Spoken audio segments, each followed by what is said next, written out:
अस्सलाम वालेकुम। आपका मेज़बान इश्ताक अहमद देव हाजिर है। मैंने कुछ रोज़ पहले एक वीडियो अपलोड की थी अपने इस यूट्यूब पे, तो उसमें ज़िम्नन जिक्र था एमएलए डोडा ऑनरेबल महराज मलिक साहब का भी।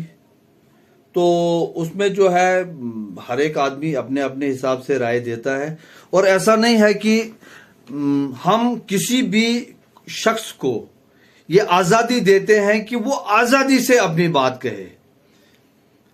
अगर हम तनकीद सुनने का मादा नहीं रखते हैं तो हमको बात नहीं करनी चाहिए। लेकिन ये मैं बिल्कुल दिल से कहता हूं, क्योंकि हमारी भी पूरी जिंदगी इन्हीं सहराओं में गुजरी है। तो मैं महराज मलिक साहब को बहुत अरसे से जानता हूं, जब वो 2014 में उम्मीदवार थे, डोडा आते थे। क्योंकि मैं कोर्ट में काम करता हूं, वहां पे लोगों का आना जाना रहता है, और आज से 3-4 माह पहले भी वहां आए थे। तो एक बार मैंने उनसे ज़िम्नन कहा था कि यार, मैं आपका जो स्टांस है, जिस दिन आपने ये स्टांस छोड़ दिया तो आपके लिए बड़ा मुश्किल होगा। आपने जो लाइन पकड़ी है तो ठीक है, वक्त की जरूरत थी, लेकिन अब जबकि वो एमएलए बन चुके हैं तो एक माहौल बदल जाता है।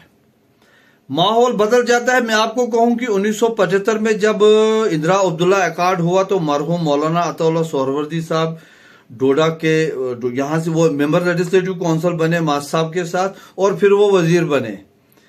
तो 1972 में चूंकि यहां पे हंसराज डोगरा साहब जो थे वो इलेक्शन जीते थे, एमएलए थे। तो जब ये इक़्तिदार किसी के पास आ जाता है तो ये इब्नुल वक्त तबका ये कैसे वो घेर लेता है। उन्होंने मरहूम मौलाना अताउल्लाह सोहरवर्दी साहब को उस हंसराज डोगरा के कैंप से वाबस्ता लोगों ने ऐसे घेर लिया कि उनको वो समझ नहीं पाए। उसका नतीजा ये निकला कि 77 का जो इलेक्शन है वो जीत नहीं सके। ये एक लंबी दास्तान है।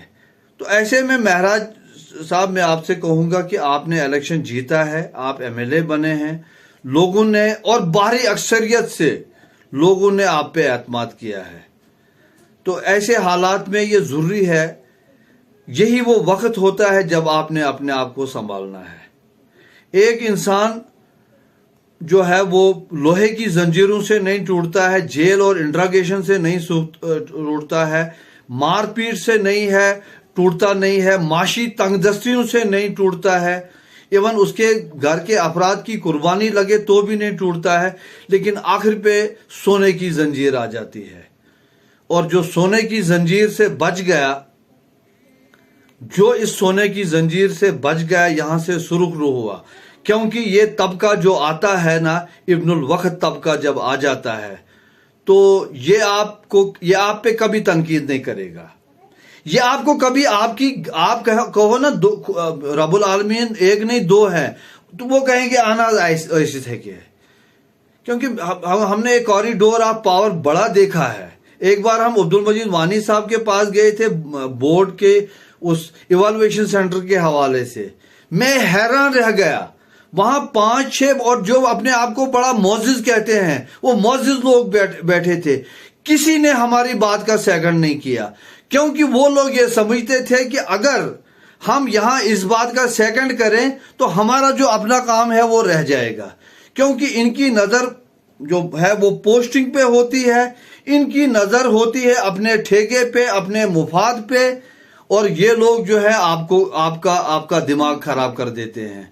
आप खुद भी अपने आप इंट्रोस्पेक्शन कीजिए, अपना एहसाब कीजिए, और दूसरे लोगों को भी। और जो नाकिद हैं, जो तनकीद करने वाले लोग हैं, कोई गलत नियत से भी आप पे तनकीद करे, आपने सुनना है, क्योंकि यही चीज जो है आपको आगे ले जाएगी। इसलिए कि काफी देर के बाद लोगों ने दिल और जान से आप एक शख्स को, और आपको खुद पता है, एक गरीब घर से एक लड़का उठता है, पहले वो इलेक्शन लड़ता है, फिर डीडीसी इलेक्शन लड़ता है, तो फिर असेंबली इलेक्शन लड़ता है। अंडर करंट इतना था, मुझे खुद भी मालूम नहीं था। मैं बड़ी ईमानदारी से कहूंगा, इंतखाबाती मुहिम के आखिरी दिनों में मुझे अंदाजा हो गया था कि आप इलेक्शन जीत रहे हैं, कुछ लोग कह रहे थे, लेकिन इतना अंडर करंट था, ये था।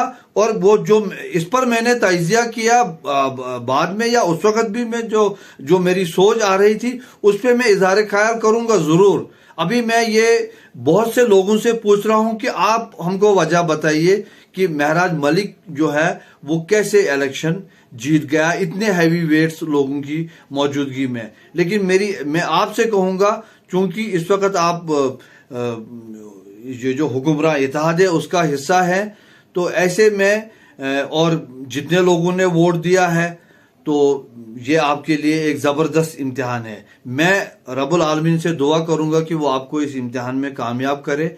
जो लोगों की एक्सपेक्टेशन है, और अभी यहाँ वाइट वो कॉलर जो वो क्रिमिनल होते हैं, और ये बड़े जालिम लोग होते हैं। ये कैसे पहुंचते हैं, ये कैसे आपको करप्ट करने की कोशिश करेंगे, अल्लाह इनसे बचाए।